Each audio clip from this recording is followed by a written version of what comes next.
ಹೊಸ ಲೋಕಕ್ಕೆ ಸ್ವಾಗತ, ಬನ್ನಿ ಸೇರಿ ನಮ್ಮ ಜೊತೆ, ಕೇಳಿ ಕಥೆಗಳ ಸಂತೆ, ಮರೆತು ಬಿಡಿ ಎಲ್ಲ ಚಿಂತೆ. ಸ್ನೇಹದ ಮಾತು, ಪ್ರೀತಿಯ ಹಾಡು, ಮನಸ್ಸು ಹಗುರ, ನಗು ತುಂಬಿ ಮೂಡು, ಇದೇ ನಿಮ್ಮ ನೆಚ್ಚಿನ ಬಲು ಸ್ಮೈಲ್ಸ್. ಬಲು ಸ್ಮೈಲ್ಸ್, ಬಲು ಸ್ಮೈಲ್ಸ್.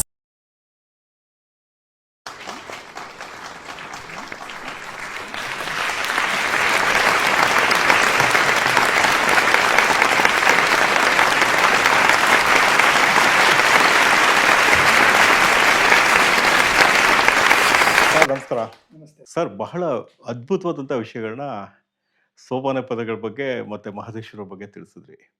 ಹಾಗೆ ನಿಮ್ಮ ಬತ್ತಳಿಕೆನಲ್ಲಿ ಮಂಟೇಸ್ವಾಮಿಗಳದ್ದು ಹಾಗೆ ಬಿಳಿಗಿರಿ ರಂಗನಾಥ ಈ ಒಂದು ವಲಯಕ್ಕೆ ಸಂಬಂಧಪಟ್ಟಂಥ ಜಾನಪದ ಬಹಳಷ್ಟು ವಿಶೇಷಗಳು ಅಡಗಿದೆ. ಇವುಗಳ ಬಗ್ಗೆ ನಿಮ್ಮ ನೆನಪಿನ ಬುತ್ತಿನ, ನಿಮ್ಮ ಜ್ಞಾನದ ಬುತ್ತಿಯನ್ನು ಬಿಚ್ಚಿಡಬೇಕಾಗಿ ಕೋರ್ತಾ ಇದ್ದೀನಿ ಸರ್. ಸರ್, ಮಂಟೇಸ್ವಾಮಿ ಕಾಲಾತೀತ. ಅಲ್ಲಿನ ಅಲ್ಲಮನೆ ಇಲ್ಲಿ ಮಂಟೇರ್ಲಿಂಗ ಅಂತ ಹೇಳ್ಕೊಳ್ತಾನೆ. ಆಮೇಲೆ ಬರೋದು ಕೂಡ ಅವನು ಅಲ್ಲಿಂದಾನೆ, ಉತ್ತರದಿಂದ ಕತ್ತಲ ರಾಜ್ಯಕ್ಕೆ ಬರ್ತಾನೆ. ಕತ್ತಲ ರಾಜ್ಯ ಅಂತ ಅಂದ್ರೆ ಏನು ಕತ್ಲೆ ತುಂಬಿಕೊಂಡಿದೆ ಅಂತ ಅರ್ಥ ಅಲ್ಲ. ಇದು ಡೆನ್ಸ್ ಫಾರೆಸ್ಟ್ ಏರಿಯಾ, ಜೊತೆಗೆ ಮೌಢ್ಯತೆ ಇದ್ದಂತ ಜಾಗ. ಈ ಜಾಗಕ್ಕೆ ಬಂದು ಉದ್ಧರಿಸುವ ಕೆಲಸ ಮಾಡ್ತಾನೆ ಅಲ್ಲಮ್ಮ. ಸಾರಿ, ಮಂಟೇಸ್ವಾಮಿ. ಮಂಟೇಸ್ವಾಮಿ ಅಲ್ಲಮ್ಮ ನಾವು ಬೇರ್ಪಡಿಸಿ ನೋಡಕ್ ಸಾಧ್ಯನೇ ಇಲ್ಲ. ಯಾಕೆಂದ್ರೆ ಬರುವಾಗ ಸೊ ನೀವು ಹೇಳ್ತಾ ಇರೋದು ಅಲ್ಲಮ ಪ್ರಭು ಹಾಗೂ ಮಂಟೇಸ್ವಾಮಿ ಒಬ್ರೆ. ಹಾಗಿದ್ರೆ ನೀವು ಹೇಳ್ತಾ ಇರೋ ಕತ್ತಲೆ ರಾಜ್ಯ ಅಂತ ಹೇಳಿದ್ರೆ ಇಲ್ಲಿ ಹರಿದ್ವರ್ಣದ ನಿತ್ಯ ಹರಿದ್ವರ್ಣದ ಕಾಡುಗಳೇನಿತ್ತು, ಸೂರ್ಯನ ಬಿಸಿಲು ಕೆಳಗಡೆ ಬೀಳದೇ ಇರೋ ರೀತಿನಲ್ಲಿ ಇದ್ದಿದ್ರಿಂದ, ಅಂತಹ ಕಾಡುಗಳಲ್ಲಿ ಇದ್ದಿದ್ರಿಂದ ಅದಕ್ಕೆ ಕತ್ಲೆ ರಾಜ್ಯ ಅಂತ ಕರೀತಾ ಇದ್ರು. ಅಲ್ಲಿ ಬರುವಾಗ ಇದು ಸಾಮಾನ್ಯ ಜನಕ್ಕೆ ಹಾಗೆ ಎಲ್ರಿಗೂ ಅರ್ಥ ಆಗ್ಲಿ ಅನ್ನೋದಕ್ಕೋಸ್ಕರ ಈ ಪ್ರಶ್ನೆ ಬರ್ತಿದೆ. ಖಂಡಿತ ಸರ್. ಅದು ಕತ್ತಲ್ ರಾಜ್ಯ ಅಂತ ಅಂದ್ರೆ ಅದೇನು ಕತ್ಲೆ ತುಂಬಿಕೊಂಡಿತ್ತೇನೋ, ಬೆಳಕಿರ್ಲಿಲ್ವೇನೋ ಅನ್ನೋದಿರುತ್ತೆ. ಅಲ್ಲ, ಅದಲ್ಲ, ಅದರ ಸಾಂಕೇತಿಕ ರೂಪ ಅದು. ಕತ್ತಲ ರಾಜ್ಯ ಅಂತ ಅಂದ್ರೆ ಅದ್ಭುತವಾದಂತ ದಟ್ಟಾರಣ್ಯ ಪ್ರದೇಶ, ನಿತ್ಯ ಹರಿದ್ವರ್ಣದ ಕಾಡು ಈ ಭಾಗದಲ್ಲಿ ಇವತ್ತಿಗೂ ಇದೆ. ಅದು ಕೊಂಗನಾಡು ಅಂತ ಕರೆದು ಬಿಡ್ತಾರೆ. ಕೊಂಗನಾಡು ಅನ್ನೋದು ಕೂಡ ತಪ್ಪು ಉಲ್ಲೇಖ ಅಲ್ಲ. ಕೊಂಗನಾಡು ಅಂತಂದ್ರೆ ಸೂರ್ಯ ಉದಯಿಸುವ ದಿಕ್ಕು ಅಂತ. ಸೊ ಇದು ನಮಗೆ ಏನಾಗುತ್ತೆ ಅಂದ್ರೆ ಕೊಂಗ ಅಂತೇಳಿ ಕೇವಲವಾಗಿ ಮಾತಾಡ್ಬಿಡ್ತಾರೆ. Not like that. ಸೊ ಅಲ್ಲಿ ಉತ್ತರದಿಂದ ಅವನ ಪ್ರಯಾಣ ಹೇಗಿರುತ್ತೆ ಅಂತ ಅಂದ್ರೆ ಒಂದು ಅದ್ಭುತವಾದ ಜರ್ನಿ ಮಾಡ್ತಾನೆ. ಯಾರು? ಮಂಟೇಸ್ವಾಮಿ. ಮಂಟೇಸ್ವಾಮಿಯ ಮೊದಲ ಹೆಸರು ಮಂಟೇಸ್ವಾಮಿ ಅಲ್ಲ, ದರೆಯ ದೊಡ್ಡವರು, ಪರಂಜ್ಯೋತಿ, ಅಲ್ಲಮ ಅಂತಾನೆ ಹೇಳ್ಕೊಂಡ್ ಬರ್ತಾನೆ. ಸೊ ಅವನ ಅನೇಕ ಹೆಸರುಗಳಿಂದ ಕರೀತಾರೆ. ಕಾಲವನ್ನ ಹೊರತುಪಡಿಸಿದ್ರೆ ಉಳಿದೆಲ್ಲವೂ ಕೂಡ ಅಲ್ಲಿ ಅಲ್ಲಮನ ಕಥೆನೆ. ಅದೇ ಶಕ್ತಿಯ ಸ್ವರೂಪ. ಶಕ್ತಿಗೆ ಹುಟ್ಟುವಂತ 3 ಜನ, ವಿಷ್ಣು, ಈಶ್ವರ, ಬ್ರಹ್ಮ. ಆ 3 ಜನನು ಮದುವೆ ಮಾಡ್ಕೊಳ್ಳದೆ ಇದ್ದಾಗ ಬೂದಿ ಆಗುವಂಥದ್ದು, ಆ ಗುಡ್ಡೆಗಳನ್ನ ಭಾಗ ಮಾಡುವಂಥದ್ದು, ಆ ಗುಡ್ಡೆಗಳನ್ನ ಭಾಗ ಮಾಡಿ ಬ್ರಹ್ಮಾಂಡವನ್ನ ಹೇಗೆ ಸೃಷ್ಟಿ ಮಾಡ್ದ ಅನ್ನೋಂತ ಹೇಳುವಂಥದ್ದು, ಇವೆಲ್ಲವೂ ಕೂಡ ಕಲ್ಯಾಣಪಟ್ಟಣದ ಸಾಲಲ್ಲಿ ಬರ್ತವೆ. ಕಲ್ಯಾಣಪಟ್ಟಣದಿಂದ ಬರುವಾಗ ಅವನೇನ್ ಮಾಡ್ತಾನೆ ಅಂದ್ರೆ, ಕಲ್ಯಾಣಪಟ್ಟಣ ಅಂದ್ರೆ ಬೀದರ್ ಅಲ್ಲಿಂದಲೇ ಬರೋದು ಅವನು. ಅಲ್ಲಿಂದ ಬರ್ತೀನಿ ಅಂತ ಕಲಾಚುರಿ ವಂಶಸ್ಥರಾದ ಬಿಜ್ಜಳರು ಇರ್ತಾರಲ್ಲಿ. ಎಸ್, ಅಲ್ಲಿಂದನೇ ಬರೋದವ್ರು. ಅದೇನು ಅವನು 16ನೇ ಶತಮಾನದಲ್ಲಿ ಬನ್ನ, 18ನೇ ಶತಮಾನದಲ್ಲಿ ಬನ್ನ, ಗೊತ್ತಿಲ್ಲ ನನ್ಗೆ. ಆದ್ರೆ 15ನೇ ಶತಮಾನ, 16ನೇ ಶತಮಾನ ಅಂತ ಹೇಳ್ತಾರೆ. ನಮ್ಮ ಪ್ರಶ್ನೆ ಹೇಳೋದೇನು ಅಂತಂದ್ರೆ 15ನೇ ಶತಮಾನದ ಮಂಟೇಸ್ವಾಮಿಗೂ, ಧರೆಯ ದೊಡ್ಡವ್ರಿಗೂ, ಪರಂಜ್ಯೋತಿಗೂ 12ನೇ ಶತಮಾನದ ಅಲ್ಲಮರಿಗೂ ಏನ್ ಸಂಬಂಧ ಅಂತೇಳಿ. ಆದ್ರೆ ಅಲ್ಲಮನ ಪವಾಡಗಳು ಏನೇನಿದ್ದಾವೆ, ಅಲ್ಲಮ ಯಾವ ರೀತಿ ಒಳಗೆ ನಡ್ಕೊಳ್ತಾನೆ, ಅವನು ಹೇಗೆ ಪ್ರವೇಶ ಮಾಡ್ತಾನೆ, ನಮ್ಮ ಮಂಟೇಸ್ವಾಮಿ ಪ್ರವೇಶ ಕೂಡ ಹಾಗೆ ಇದೆ. ಏನು ವ್ಯತ್ಯಾಸ ಇಲ್ಲ ನೋಡಿ. ಅವನು ಸತ್ಯಮ್ಮೆ ಕರುವಿನ ಚಕ್ಳವನ್ನ ಹೆಗಲ ಮೇಲೆ ಹಾಕೊಂಡಿರ್ತಾನೆ. ಕೀವು ರಕ್ತ ತುಂಬಿದ ದೇಹ ಅವನು. ಏನು ಮಡಿವಂತಿಕೆ ಇತ್ತು, ಮಡಿವಂತಿಕೆಯನ್ನ ಬಡಿದು ಹಾಕುವಂತಹ ನೆಲಮೂಲ ಸಂಸ್ಕೃತಿಯನ್ನ ತನ್ನೊಳಗೆ ಆವಾಹಿಸಿಕೊಳ್ಳುವಂತಹ ಕೆಲಸವನ್ನ ನಾವು ಮಂಟೇಸ್ವಾಮಿ ಮುಖಾಂತರ ನೋಡ್ತೀವಿ. ಆಮೇಲೆ ಮಂಟೇಸ್ವಾಮಿ ಮತ್ತೆ ಮಹದೇಶ್ವರನಿಗೆ ಒಂದು ಸಣ್ಣ ಸ್ಲೈಟ್ ಡಿಫರೆನ್ಸ್ ಇದೆ. ಮಹದೇಶ್ವರ ಒಂಥರ ನೆಗೆಟಿವ್ ಶೇಡ್ ಅಲ್ಲ, ಸೆಲ್ಫ್ ಸೆಂಟ್ರಿಕ್. ಇದು ಪಾಸಿಟಿವ್ ಶೇಡ್ ಅಲ್ಲೇ. ಗೊತ್ತಾಯ್ತಾ? ಈಗ ಬೇವನಟ್ಟಿ ಕಾಳಿನ ಉದ್ಧಾರ ಮಾಡ್ಬೇಕಂತ ಅಂದ್ರೆ ಬೇವನಟ್ಟಿ ಕಾಳಿನ ಎಲ್ಲೋ ತಗೊಂಡು ಕೂಡ್ಸಲ್ಲ. ಬೇವನಟ್ಟಿ ಕಾಳಿನ ಅಲ್ಲೇ ಇಡ್ತಾನೆ, ತಾನ್ ಮಾತ್ರ ಮೇಲಕ್ಕೆ ಬರ್ತಾನೆ. ಇಲ್ಲಿ ಶರಣೆ ಸಂಕಮನ್ನ ಕೂಡ್ಸೋವಾಗ್ಲೂ ಕೂಡ ಅವನು ಶರಣೆ ಸಂಕಮ್ಮ ಅಲ್ಲೇ ಇರ್ತಾಳೆ, ನೀಲೇಗೌಡ ಅಲ್ಲೇ ಇರ್ತಾನೆ, ಇವನು ಮಾತ್ರ ಎದ್ದು ಕಾಣ್ತಾನೆ.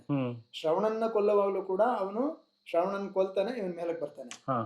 ಹುಲಿಯನ್ನ ಪಳಗಿಸುವಾಗ್ಲೂ ಕೂಡ ಇವನು ತನ್ನನ್ನು ತಾನು ಮರೆಯುವಂತ ಪವಾಡಗಳನ್ನ ಸೃಷ್ಟಿ ಮಾಡ್ಕೊತಾನೆ. ಆದ್ರೆ ಮಂಟೇಸ್ವಾಮಿ ವಿಚಾರ ಬಂದಾಗ ಹಾಗಾಗೋದಿಲ್ಲ. ಹ್ಮ್ ಅವನೇನ್ ಮಾಡ್ತಾನೆ, ಯಾರು ಅವನನ್ನು ನಂಬ್ಕೊಂಡು ಬರ್ತಾರೆ ಅವರೆಲ್ರಿಗೂ ಒಂದೊಂದು ಸ್ಥಾನಗಳನ್ನ ಕೊಟ್ಕೊಂಡು ಹೋಗ್ತಾನೆ. ಹ್ಮ್ ಬಹುಶಃ ತಾಯಿಯ ಹೃದಯ, ತಾಯಿಯ ಮನಸ್ಸು ಯಾರಿಗಾದ್ರೂ ಇದೆ ಅಂತಂದ್ರೆ ಅದು ಮಂಟೇಸ್ವಾಮಿ. ಮಂಟೇಸ್ವಾಮಿಗೆ. ಹ್ಮ್ ಯಾರನ್ನು ಅವನು ನಿರಾಕರಿಸಲ್ಲ. ಹ್ಮ್ ಜೊತೆ ಕರ್ಕೊಂಡು ಬರೋದು ಯಾರನ್ನ, ಮಡಿವಾಳ ಮಾಚಿದೇವ್ರನ್ನ ಕರ್ಕೊಂಡ್ಬರ್ತಾನೆ, ಹ್ಮ್ ಹಿರೇ ಚೆನ್ನಜಮ್ಮನ್ ಕರ್ಕೊಂಡ್ಬರ್ತಾನೆ, ರಾಚಪ್ಪಾಜಿನ ಕರ್ಕೊಂಡ್ಬರ್ತಾನೆ. ರಾಚಪ್ಪಾಜಿ ದೊಡ್ಡಮ್ಮ ತಾಯಿಗೆ ಮದುವೆ ಮಾಡಿಸ್ತಾನೆ.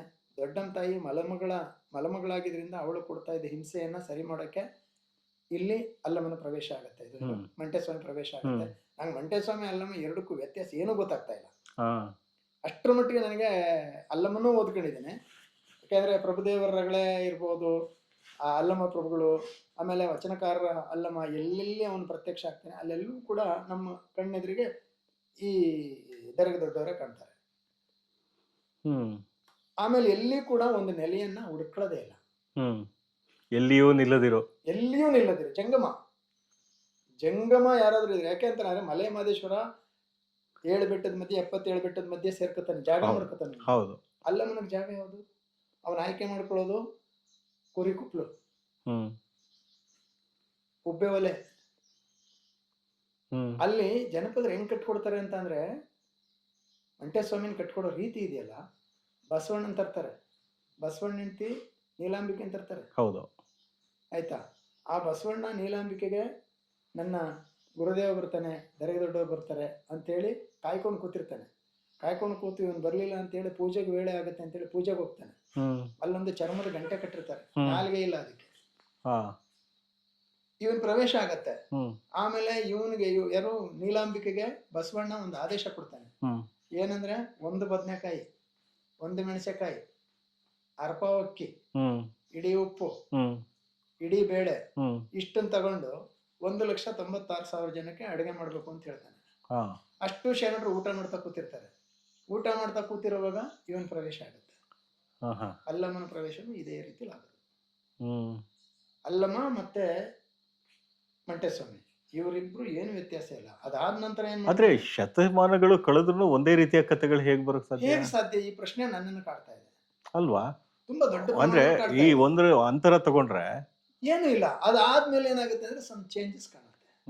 ಯಾಕೆಂದ್ರೆ ಅವನ ಆ ಭಾಗದಲ್ಲೇ ಸುತ್ತಾಡ್ತಾನೆ. ಹೌದು, ಕೊನೆಗೆ ಗೂಗ್ಲಾದಲ್ಲೂ ಹೋಗ್ತಾರೆ, ರಾಯಚೂರು ಗೂಗ್ಲಾದಲ್ಲೂ ಹೋಗ್ತಾರೆ. ಕರೆಕ್ಟ್.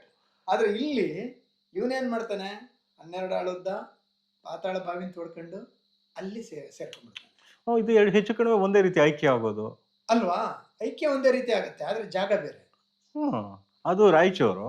ಎಸ್, ಇದು ಇಲ್ಲಿ ಪಂಪೆಗೌಡ, ಇದು ಚಿಕ್ಕಲ್ಲೂರು ಯಾವ್ದೋ ಬರುತ್ತಲ್ಲ, ಬಪ್ಪುಗೌಡಂಪುರ. ಅದು ಕಾವೇರಿ ನದಿ ತೀರದೆ. ಆಯ್ತಾ? ರಾಚಪ್ಪಾಜಿ ಕಪ್ಪಡಿಗೆ ಹೋಗ್ತಾನೆ. ಹೌದು. ಚಿಕ್ಕಲ್ಲೂರು ಸಿದ್ದಪ್ಪಾಜಿ ಹೋಗ್ತಾನೆ. ಹೌದು. ಸೊ ಇಲ್ಲೆಲ್ಲಾ ಕಥೆಗಳನ್ನ ಹೆಂಗ್ ತಗೊಂಡ್ಬರ್ತಾರೆ ಅಂತ ಅಂದ್ರೆ, ಆಮೇಲೆ ಅವನನ್ನ ಪ್ರೀತಿಸೋಕು ಮೋಹಿಸೋಕು ಇವಳು ಬರ್ತಾಳೆ, ಮಾಯೆ. ಮಾಯನ ಗೆಲ್ತಾನೆ. ಹೌದು. ಯಾರು? ಮಂಟೇಸ್ವಾಮಿನೂ ಗೆಲ್ತಾನೆ. ಹೌದು. ಆಯ್ತಾ? ಬರೋವಾಗ ಏನಾಗುತ್ತೆ ಅಂತಂದ್ರೆ ಪ್ರಯಾಣ ಶುರುವಾಗುತ್ತೆ. ವಚನಕಾರರ ಕಾಲದ ಅಲ್ಲಮ್ಮನ ಕಥೆ ಹೆಂಗ್ ಶುರುವಾಗುತ್ತೋ ಮಂಟೇಸ್ವಾಮಿ ಕಥೆ ಹಂಗೆ ಶುರುವಾಗುತ್ತೆ. ಅನಂತರ ಪ್ರಯಾಣ ಶುರುವಾಗುತ್ತೆ. ಕಾಗಿನೆಲೆಗೆ ಬರ್ತಾನೆ. ಹೌದು. ಕಾಗಿನೆಲೆಯಿಂದ ಸಕರಾಯಪಟ್ಟಣಕ್ಕೆ ಬರ್ತಾನೆ. ಸಕರಾಯಪಟ್ಟಣದ ಅದೇ ರಾಜನ ಅರಮನೆಗೆ ಊಟ ಬಿಡಿಸ್ತಾ ಇರುವಂತ ಜಾಗದಲ್ಲಿ ಈ ಕೊಳಕು ಜಂಗಮ ಹೋಗ್ತಾನೆ. ಈ ಕೊಳಕು ಜಂಗಮನ್ ನೋಡ್ಬಿಟ್ಟು ಬರ್ತಾ ಇದ್ದಂತ ಶರಣರೆಲ್ಲ ಊಟಕ್ಕೆ ಬರಲ್ಲ ಅಂತ ಹಠ ಮಾಡ್ತಾರೆ. ಏನ್ ಮಾಡ್ಬೇಕು ಅಂತ ಅಂದಾಗ ಅವನಿಗೆ ವಿಷದ ಕಜ್ಜಾಯ ಸಾಯಿಸು ಅಂತ ಹೇಳ್ತಾರೆ. ಒಬ್ಬೊಬ್ಬ ಕಲಾವಿದ ಅದನ್ನ ಒಂದೊಂದ್ ತರ ಕಟ್ಕೊಡ್ತಾನೆ. ವಿಷದ ಕಜ್ಜಾಯ ಮಾಡಿಸಿಟ್ಬಿಡ್ತಾನೆ. ಪಂಕ್ತಿಲಿ ಹಾಕಿದ್ರೆ ಪಂಕ್ತಿ ಭೇದ ಆಗತ್ತೆ ಅಂತ ಹೇಳಿ, ಲೇ ಬಾರ ಇಲ್ಲಿ ಜಂಗಮ, ಇದೊಂದಷ್ಟು ಕಜ್ಜಾಯ ಹುಡ್ಕೊಂಡ ತಗೊಂಡೋಗ್ಬಿಟ್ಟಿ ಅಂತ ಹೇಳಿ ಕುಕ್ಕೆ ತುಂಬಿಕೊಡ್ತಾನೆ. ಅಲ್ಲೆಲ್ಲೋ ಹೋಗಿ ಪಾಳ್ ಮಂಟಪದಲ್ಲಿ ಕೂತ್ಕೊಂಡು ತಿಂತಾ ಇರ್ತಾನೆ. ತಿನ್ನೋವಾಗ ಇವಂದೇ ಮಕ್ಕಳು ಹಸಿವನ್ನ ಕೊಡ್ತಾನೆ. ಅವನಿಗೆ ಹಸ್ಕೊಂಡು ಬಂದ್ ಕೇಳ್ತಾನೆ ಸಕರಾಯಪಟ್ಟಣದ ರಾಜನ ಮಕ್ಕಳಿಗೆ. ತಿಂದು ಅವ್ರು ಸಾಯ್ತಾರೆ. ಅಯ್ಯೋ ನನ್ನ ಮಕ್ಳು ಸತ್ತೋದ್ರಲ್ಲ ಅಂತ ಹೇಳಿ ಇವನು ಹೊಟ್ಟೆ ಹೊರ್ಕೊಂಡು ಸಾಯ್ತಿರ್ತಾನೆ. ಆಯ್ತು, ನಿನ್ ಮಕ್ಕಳನ್ನ ಬದುಕಿಸ್ತೀನಿ, ನನಗೆ ಶಿಶು ಮಕ್ಕಳ ಕೊಡ್ತೀಯ ಅಂತ ಕೇಳ್ತಾನೆ. ಆಯ್ತು, ಬದುಕಿದ್ರೆ ಸಾಕು, ನೀನೇನಾದ್ರು ಮಾಡ್ಕೊಳಪ್ಪ ಅಂತಾನೆ. ಬದುಕಿಸ್ತಾನೆ. ಮಳವಳ್ಳಿಗೆ ಒಂದು ಮಠ ಮಾಡ್ತಾನೆ, ಇನ್ನೊಂದ್ ಕಡೆ ಮಠ ಮಾಡ್ತಾನೆ. ನೀವು ಎಲ್ಲ ಇದೇ ರೀತಿ ಒಳಗೆ ಮಾಡ್ಕೊಂಡು ಹೋಗ್ತಾನೆ. ರಾಚಪ್ಪಾಜಿನ ಕರ್ಕೊಂಡ್ಬರ್ತಾನೆ, ದೊಡ್ಡಮ್ಮ ತಾಯಿನ ಮದುವೆ ಮಾಡ್ತಾನೆ. ದೊಡ್ಡಮ್ಮ ತಾಯಿ ಮಲತಾಯಿಯ ಕಾಟದಿಂದ ನರಳುತ್ತಿರ್ತಾಳೆ. ಅದನ್ನ ಪಾರ್ ಮಾಡಿ ಸತ್ತೇ ಹೋಯ್ತಾಳ ಅವಳು. ಅವ್ನಿಗೆ ಮದುವೆ ಮಾಡೋಕೆ ಅಂತ ಯಾರೋ ಒಬ್ಬ ಮುದುಕನ್ನ ಕಟ್ಟಕ್ಕೆ ನೋಡಿರ್ತಾರೆ. ಅಣ್ಣನ ಮುದುಕ ಏನ್ ಸತ್ತೋಗೋ ಸ್ಥಿತಿಲಿ ಇರ್ತಾನೆ. ಅವ್ನು ನೋಡ್ಬಿಟ್ಟು ಅವಳು ಮೂರ್ಛೆ ಹೋಗಿ ಸತ್ತೋಯ್ತಾಳೆ. ಇದನ್ನ ಮೊದ್ಲೇ ಹೇಳ್ತಾನೆ, ನೀನು ಸಾಹಿತ್ಯ ಹೋಗು, ಸತ್ತ ಮೇಲೆ ಇನ್ನೆಲ್ಲಿ ಸಾಯಕ್ಕಾಗತ್ತೆ ಅಂತಾನೆ. ನಿಮ್ಗೆ ಎಷ್ಟು ಸಾಂಕೇತಿಕವಾಗಿ ಅಲ್ವಾ? ಮಾತಿದೆ ಅಂದ್ರೆ, ಅಲ್ವಾ? ಸತ್ತೋಗಿದ್ಯಾ ನೀನ್ ಮೊದ್ಲೇ, ಇನ್ನೇನ್ ಇನ್ನೊಂದ್ಸರಿ ಸಾಯ್ತೀಯ, ಇನ್ನೆಲ್ಲಿ ಸಾಯ್ತೀಯ ಅಂತ ಹೇಳ್ತಾನೆ ಅವನು. ನಿಮಗೆ ಈ ತರದ ಗೂಢಾರ್ಥಗಳನ್ನ ಕೊಡುವಂತ ಅಲ್ಲಮ ಅಲ್ಲಿ ಏನ್ ಮಾಡ್ದ, ಅದೇ ಶಬ್ದ ಚಾತುರ್ಯವನ್ನ, ಶಬ್ದ ಚಮತ್ಕಾರಗಳನ್ನ ಇಲ್ಲೂ ಬಳಸ್ತಾರೆ. ಇದು ಕಾಕತಾಳಿ ಅಲ್ವಾ? ನಮ್ಗೆ ಏನು ಅಂತ ಇನ್ನು ಅಲ್ವಾ? ಹಿಡಿಯಕ್ಕೆ ಆಗಿಲ್ಲ ಇನ್ನು. ನಮ್ಗೆ ಬಹಳ ಒದ್ದಾಡ್ತಾ ಇದೆ ಸರ್. ಈಗ 3-4 ತಿಂಗಳಿಂದ ಅಲ್ಲಮನ್ನ ತುಂಬಾ ಮಂಟೇಸ್ವಾಮಿನ, ಯಾಕಂದ್ರೆ ನೀವು ಹೇಳ್ತಾ ಇರೋಂಥ ವಿಷಯಗಳನ್ನ ನಾನು ಹೊರಗ ಇದಕ್ಕೆ ಉತ್ತರ ಕರ್ನಾಟಕ ಆ ಕಡೆ ನಾನು ಓಡಾಡ್ಬೇಕಾದ್ರೆ ಗಮನಿಸಿದೆ. ಈಗ ಗೂಗ್ಲಾ ಅಂತ ಹೇಳಿದೆ, ಎಸ್, ಅಲ್ಲಿ ಅವರು ಐಕ್ಯ ಆಗಿರೋ ಜಾಗ. ಇಲ್ಲಿ ಇಲ್ಲಿ ಬೊಪ್ಪಗೌಡನಪುರ ಎರಡನ್ನೂ ನೋಡಿರೋದೆ. ಬೊಪ್ಪಗೌಡನಪುರನು ನೋಡಿದೀನಿ, ಗೂಗ್ಲಾನು ನೋಡಿದೀನಿ. ಕರೆಕ್ಟ್ ಅಲ್ವಾ? ಇಲ್ಲಿ 4 ಸಾಲುಗಳು ಬಂದ್ಬಿಡುತ್ತೆ ಸರ್ ಮಂಟೇಸ್ವಾಮಿ. ಹೌದು. ಒಂದು ಕಲ್ಯಾಣ ಪಂಟ ಸಾಲು, ಹೌದು. ಎರಡನೇದು ರಾಚಪ್ಪಾಜಿ, ಮೂರನೇದು ಕೆಂಪಾಚಾರಿ, ನಾಲ್ಕನೇದು ಪವಾಡಗಳು. ಹೌದು. ಆ ಪವಾಡಗಳು ಆಗ್ತಾ ಇದ್ದಂಗೆನೆ ಇವನು ಪಾತಾಳ ಬಾವಿಗೆ ಹೋಗ್ತಾನೆ. ಕಲಿಗಾಲ ಬರುತ್ತೆ ಅಂತ ಹೇಳ್ತಾನೆ, ಕಲಿಗಾಲಕ್ಕೆ ಎದುರ್ಕೋತಾನೆ, ಕಲಿಗಾಲಕ್ಕೆ ಎದುರ್ಕೊಂಡು ಏನ್ ಮಾಡ್ತಾನೆ, ಪಾತಾಳ ಬಾವಿಗೆ ಹೊರಡ್ತಾನೆ. ನಾನು ಇಲ್ಲಿ ಇರಬಾರ್ದು, ಇನ್ನು ಇದನ್ನ ನೋಡಕ್ ಆಗಲ್ಲ ನನ್ನ ಕೈಲಿ ಅಂತ ಹೇಳಿ ಎಲ್ಲಾನು ಕಾಲಜ್ಞಾನದಲ್ಲಿ ಹೇಳ್ಬಿಟ್ಟು ಹೊರಟೋಗ್ತಾನೆ. ಹೋಗಿ ಅವ್ನು ಸೇರ್ಕೋತಾನೆ. ಅದನ್ನ ಮಾಡ್ಕೊಡೋರು ಯಾರು? ಜನಪದ ಇವರೇನೆ, ನಮ್ಮ ಕಮ್ಮಾರು. ಹೌದು. ಅಲ್ಲಿ ನೋಡಿ ಬರ್ತಾನ, ಹೋಗೋ ದಾರಿಲೆಲ್ಲ ಸಾವಿರಾರು ಐತಿಹ್ಯಗಳು ಸೃಷ್ಟಿ ಮಾಡ್ತಾನೆ. ಅಲ್ಲೆಲ್ಲೋ ಮಲಗಿರ್ತಾನೆ, ಮಲಗಿರೋವಾಗ 7 ಎಡೆ ಸರ್ಪ ಅವನಿಗೆ ನೆರಳು ಮಾಡುತ್ತೆ. ನೆರಳು ಮಾಡ್ತಲ್ಲ ಅಂತೇಳಿ ಮತ್ತಿ ತಾಳೇಶ್ವರ ಅಂತೇಳಿ ಒಂದು ದೇವಸ್ಥಾನ ಮಾಡ್ತಾನೆ. ಆ ದೇವಸ್ಥಾನಕ್ಕೆ ಪೂಜಾರಿ ಬೇಕಲ್ಲ. ಇಲ್ಲಿ ತಾಯಿ ಮುದ್ದಮ್ಮನ ಹತ್ರ ಬರ್ತಾನೆ, ಕಾಟ ಕೊಡ್ತಾನೆ. ತಾಯಿ ಮುದ್ದಮ್ಮ ಸಿಟ್ಟು ಮಾಡ್ಕೊಳ್ಳ, ಹೋಗ ನೀನೆಲ್ಲ ಮಂಟಗೋ ಎಲ್ಲಾರ ಅಂತ ಅಂದಾಗ, ತಾಯಿ ನನಗೊಂದು ಹೆಸರು ಕೊಟ್ಬಿಟ್ಟೆ ಕಣವ ಅಂತೇಳಿ ಅವಳನ್ನ ಅರಸ್ತಾನೆ. ಮಂಟೇಸ್ವಾಮಿ ಅನ್ನೋ ಹೆಸರಾಗತ್ತೆ. ಹೌದು. ದರಗ ದೊಡ್ಡವರು ಅಂತ ಇದ್ದಿದ್ದು. ಹೌದೌದು. ಪರಂಜ್ಯೋತಿ ದರಗ ದೊಡ್ಡವರು ಮಂಟೇಸ್ವಾಮಿ ಅಂತ. ಇಲ್ಲಿ ನೀನ್ ನನಗೆ ಹೆಸರು ಕೊಟ್ಟೆ ಕಣವ, ನಿನ್ನ ಮಗನ್ ತಗೊಂಡೋಗಿ ನಾನು ಮತ್ತಿತಾಳೇಶ್ವರದ ತಂಬಡಿ ಮಾಡ್ತೀನಿ ಅಂತ ಹೇಳಿ.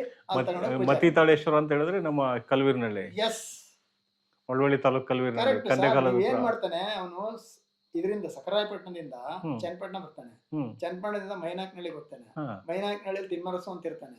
ಅವನಿಗೆ ಪೆಣೆ ಆಗಿರುತ್ತೆ, ಬೆನ್ ಪೆಣೆ. ಆ ಬೆನ್ ಪೆಣೆನ ವಾಸ ಮಾಡೋದಕ್ಕೆ ನಿನಗೆ ಏನಾದ್ರು ಮಾಡ್ತೀನಿ ಅಂದ್ರೆ, ಏನು ಬೇಡ, ನನಗೆ ಅಲ್ಲಿ ಕಾವೇರಿ ಪಕ್ಕದಲ್ಲಿ ಒಂದು ಗಂಧದ ಗುಡಿ ಕಟ್ಸ್ಕೊಡು ಅಂತ ಹೇಳ್ತಾನೆ.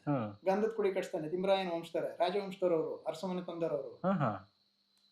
ಸರ್, ಒಂದಕ್ಕೊಂದಕ್ಕೆ ಹೆಂಗೆ ಸಂಬಂಧಗಳನ್ನ ಎಣ್ಕೊಂಡು ಹೋಗ್ತಾರೆ, ಅದ್ಭುತವಾದ ಸಂಬಂಧ. ಯಾಕಂದ್ರೆ ಇಂಟರ್ಲಿಂಕ್ ಏನು ಅಂತ ಹೇಳಿದ್ರೆ, KR ನಗರದಲ್ಲಿ ಕಪ್ಪಡಿ ಇದೆ. ಎಸ್, ಅಲ್ಲಿ ನಾವು ಬಂದ್ರೆ ಕಪ್ಪಡಿ ಜಾತ್ರೆ ಮುಗಿಸ್ಕೊಂಡು ಚಿಕ್ಕಲ್ಲೂರು ಬರ್ತೀವಿ. ಚಿಕ್ಕಲ್ಲೂರ್ಗಿಂತ ಹೆಚ್ಚಾಗಿ ಬೊಪ್ಪಗೌಡನಪುರ ನಡೆಯುತ್ತೆ. ಬೊಪ್ಪಗೌಡನಪುರ ಮುಟ್ಕೊಂಡು ಚಿಕ್ಕಲ್ಲೂರ್ಗೆ ಹೋಗ್ತಾರೆ. ಇರೋದು ಹಂಗೇನೆ. ಮೊದಲು ರಾಚಪ್ಪಾಜಿಗೆ ಮದುವೆ ಮಾಡಿ, ಹೋಗೋ ನೀನ್ ಅಲ್ಲಿ ನೆಲೆ ನಿಲ್ಲು ಅಂತೇಳಿ ಕಿಡಿಗಣ್ಣ ರಾಚಪ್ಪಾಜಿ. ಅವನಿಗೆ, ನಿಮಗೆ ಸಾರ್ ರಣಮೋಡಿ ವಿದ್ಯೆ ಅಂತ ಬರುತ್ತೆ. ಆ ರಣಮೋಡಿ ವಿದ್ಯೆಯ ವರ್ಣನೆಗಳನ್ನ ಕೊಡ್ತಾರೆ. ಯಾರು ಒಂದಷ್ಟು ಜನ ರಣಮೋಡಿ ಮಾಡೋರೇನೆ ಇವನ್ ಮೇಲೆ ಯುದ್ಧ ಸಾರ್ತಾರೆ. ಚಿಕ್ಕ ಹುಡುಗ ಅವನು ತನ್ನ ಪವಾಡಗಳನ್ನ ಮರಿತಾನಲ್ಲಿ. ರಣಮೋಡಿ ಕಟ್ತಾರೆ, ಕಟ್ಟು ದಾಟ್ಕೊಂಡು ಹೋಗ್ಬಿಡ್ತಾನೆ. ಆಮೇಲೆ ಇವನ್ ನಾನ್ ಮಾಡ್ತೀನಿ ಬರ್ರೋ ಅಂತ ಹೇಳ್ತಾನೆ. ಇಡೀ ಊರೇನೆ ನಾಶ ಆಗ್ಬಿಡುತ್ತೆ. ಕೇರಳದಿಂದ ಒಬ್ಬ ದೇವತೆಯನ್ನು ಕರ್ಕೊಂಡ್ಬರ್ತಾರೆ, ನಾನು ಕಾಪಾಡು ಅಂತ ಹೇಳಿ. ಆ ಕೇರಳದಿಂದ ಬಂದ ದೇವತೆ ಏನ್ ಮಾಡ್ತಾಳೆ, ರಾಚಪ್ಪಾಜಿ ಕಿಡಿಗಣ್ಣು ನೋಡಿದ ಕೂಡಲೇ ಎದುರ್ಕೊಂಡು ಓಡ್ಬಿಡ್ತಾಳೆ. ಅವನಿಂದ ನೀವೇ ಪಾರಾಗ್ಬೇಕು ಅಂತ ಬಂದಾಗ ಇಲ್ಲಿ ಮಂಟೇಸ್ವಾಮಿ ಹತ್ರ ಕರ್ಕೊಂಡ್ಬಿಡ್ತಾನೆ. ಮಂಟೇಸ್ವಾಮಿ ಅವನಿಗೆ ಪರಿಹಾರ ಕೊಡ್ತಾನೆ. ಸೊ ನಿಮ್ಗೆ ಹೆಂಗಿದೆ ಜರ್ನಿ ಅಂತ. ಅದ್ಭುತ. ಜೊತೆಗೆ ಇವತ್ತಿನ ಜರ್ನಿಗಳಲ್ಲ ಅವು, ಶತಮಾನಗಳಿಂದ ಬುತ್ತಿ ಕಟ್ಕೊಂಡು ನಡ್ಕೊಂಡ್ ಬರ್ತಾ ಇರೋಂತ ಇದ್ದದ್ದು. ಎಸ್, ಬಂದ್ ಕಡೆನೆ ಜಾಗ ಮಾಡ್ಕೊತಾನೆ. ಬಂದ್ ಕಡೆ ಅವ್ನು ಹೆಂಗೆ ನೋಡಿ, ಇಲ್ಲಿ ಈ ಕಟ್ಟಿಗೆ ರಾಮಯ್ಯ ಅಂತನ ಒಬ್ಬನ ಇಡ್ತಾನೆ. ಅವನೇನ್ ಮಾಡ್ತಾನೆ, ಇವನ ರೂಪ ನೋಡ್ಬಿಟ್ಟು, ಸತ್ಯಮ್ಯ ಕರುವಿನ ಚಕ್ಕಳ, ಮೈಯೆಲ್ಲ ಕೀವು ರಕ್ತ ಸೋರ್ತಾ ಇದೆ, ನೋಡಕ್ ವಿಕಾರವಾಗವನೆ. ಅವನು ನೋಡ್ಬಿಟ್ಟು, ನೀನ್ ಯಾಕೋ ಬಂದಿದೆ ಇಲ್ಲಿ, ಜನ ಊಟ ಮಾಡ್ತಾವ್ರೆ, ಊಟ ಮಾಡೋ ಕಡೆ ಹೋದ್ರೆ ತಿಂತಾರೇನೋ ಅದನ್ನ ಅಂತ ಬೈತಾನೆ. ಮಂಟೇಸ್ವಾಮಿ ಸ್ವರೂಪ ಇದು. ಮಗ ದರಿದ್ರದಾನೆ ಅಂತ ಹೇಳ್ಬಿಟ್ಟು 3 ಏಟ್ ಹೊಡಿತಾನೆ. 3 ಏಟ್ ಹೊಡೆದ್ರೆ, ಒಂದು ಅಲ್ಲಿ ಗಂಟೆ ಇರುತ್ತಲ್ಲ ಖಾಲಿ ನಾಲ್ಗೆ ಹೇಳ್ತಿರೋ ಗಂಟೆ, ಅಲ್ಲಿ ಢಾಣ ಢಾಣ ಢಾಣ ಅಂತ ಗಂಟೆ ಬಿಡ್ಕೊಳುತ್ತೆ. ಇಲ್ಲಿ 1 ಏಟು ಬಸವಣ್ಣನ್ ಬೀಳುತ್ತೆ, 1 ಏಟು ನೀಲಾಂಬಿಕೆ ಬೀಳುತ್ತೆ. ಅಯ್ಯೋ ನನ್ನ ಧರ್ಮಗುರು ಬಂದವ್ರೆ, ಬಾ ನೋಡೋಣ ಅಂದ್ಬಿಟ್ಟು ಓಡ್ಬಿಡ್ತಾರೆ. ಓಡ್ ಬಂದ್ರೆ ಇವ್ನು ತಿಪ್ಪೆ ಮೇಲೆ ಮಲಗಿರ್ತಾನೆ. ತಿಪ್ಪೆ ಮೇಲೆ ಮಲಗಿರ್ತಾನಲ್ಲ, ಮಲಗಿ ಬಂದು ತಲೆ ಹಿಡಿದಿರ್ತಾರೆ, ತಲೆ ಕೈಗೆ ಬರುತ್ತೆ. ಕೈ ಕಾಲು ಹಿಡಿದಿರ್ತಾರೆ, ಕೈ ಕಾಲು ಕೈ ಬಿಡ್ತವೆ. ಅವಷ್ಟನ್ನು ಅದೇ ಬಟ್ಟೆ ಒಳಗೆ ಕಟ್ಕೊಂಡು ಬಂದು ಇವಳು ತಲೆ ಮೇಲೆ ಇರ್ತಾನೆ, ನೀಲಮ್ಮನ ತಲೆ ಮೇಲೆ. ನೀಲಮ್ಮ ಹೊತ್ಕೊಂಡು ಬರ್ತಾಳೆ. ಹೊತ್ಕೊಂಡು ಬಂದ್ರೆ ತಗೊಂಡೋಗಿ ಆ ಶೂನ್ಯ ಪೀಠದ ಮೇಲೆ ಕೂಡಿಸ್ತಾರೆ. ಕೂಡಿಸ್ದಾಗ ಇವನು ಪರಂಜ್ಯೋತಿಯಾಗಿ ಬೆಳಗ್ತಾನೆ. ಎಂತ ಅದ್ಭುತ ಅನ್ಸುತ್ತೆ ಸರ್ ಅಲ್ವಾ? ನಮ್ಗೆ ನಿಜವಾಗ್ಲೂ ಜೊತೆ ರೋಮಾಂಚನ ಇದನ್ನ ನಾವು ಈಗ ಕಲ್ಪನೆ ಮಾಡ್ಕೊಳಕ್ಕೆ ಇದಾಗಲ್ಲ. ರೋಮಾಂಚನ ಅನ್ಸುತ್ತೆ ಹೌದು ನಮ್ಗೆ. ಹೌದು. ಸೊ ಅಂದ್ರೆ ಅವ್ನ್ ಏನ್ ಮಾಡ್ತಾನೆ ಅಂತ ಅಂದ್ರೆ ಬರೀ ಕ್ಲೀನ್ ಕ್ಲೀನ್ ಕ್ಲೀನ್ ಅಂತ ಸಾಯ್ತಾ ಇರ್ತಾರಲ್ಲ ಆ ಕಾಲಘಟ್ಟದಲ್ಲಿ ಕ್ಲೀನ್ ಅಲ್ಲಿ ಎಲ್ಲಿರ್ತಾನೆ, ಬಂದ್ರೋ ಗೊಬ್ಬರದಲ್ಲಿ ಗಲೀಜಲ್ಲಿ ದೇವ್ರು ಇರೋದು, ಬಂದ್ರೋ ತೋರಿಸ್ತೀನಿ ಅಂತ ಹೇಳಿ ಇವನು ಸವಾಲ್ಗಳನ್ನ ಹಾಕ್ತಂಗೆ ಲೆಕ್ಕ ಇದು ಹೌದು ಅಲ್ವಾ. ಹೌದು. ಸೊ ಅಲ್ಲಿಂದ ಬರ್ತಾನೆ, ಬಂದವನ್ ಏನ್ ಮಾಡ್ತಾನೆ, ಇಲ್ಲಿ ಕೆಂಪಾಚಾರಿ ಏನ ಕಡಿಮೆನ ಸರ್, ಅವನ್ನ ಪಳಗಿಸ್ತಾನಲ್ಲ ಅವನು. ಈ ರಣಮೋಡಿ ಇದೆಲ್ಲ ಗೆದ್ಕೊಂಡು ದೊಡ್ಡಮ್ಮ ತಾಯಿ ಮಲ್ತಾಯಿ ಕಾಟ ತಾಳಾರ್ದೆ ಸತ್ತೋಳ್ನ ಬದುಕಿಸಿ ತಕೊಂಬಂದು ಇವಳು ಮದುವೆ ಮಾಡಿಸ್ತಾನೆ. ಯಾರು? ರಾಚಪ್ಪಾಜಿಗೆ ಮದುವೆ ಮಾಡಿಸ್ತಾನೆ. ಹೌದು. ಆಯ್ತಾ, ರಾಚಪ್ಪಾಜಿಗೆ ಮದುವೆ ಮಾಡಿಸಿ ಅವ್ರ ಫ್ಯಾಮಿಲಿ ಹೈರಾಣ್ ಮಾಡ್ಬಿಡ್ತಾನೆ. ಹೋಗ ನೀನ್ ಕಪ್ಪಡಿ ಒಳಗೆ ನೀನ್ ಜಾಗ ಮಾಡ್ಕೊಂಡಿರು ಅಂತ ಹೇಳಿ, ನೀನ್ ಪೂಜಾರ್ಹ ಅಂತ ಹೇಳ್ಬಿಟ್ಟು ಕಳಿಸ್ಬಿಡ್ತಾನೆ.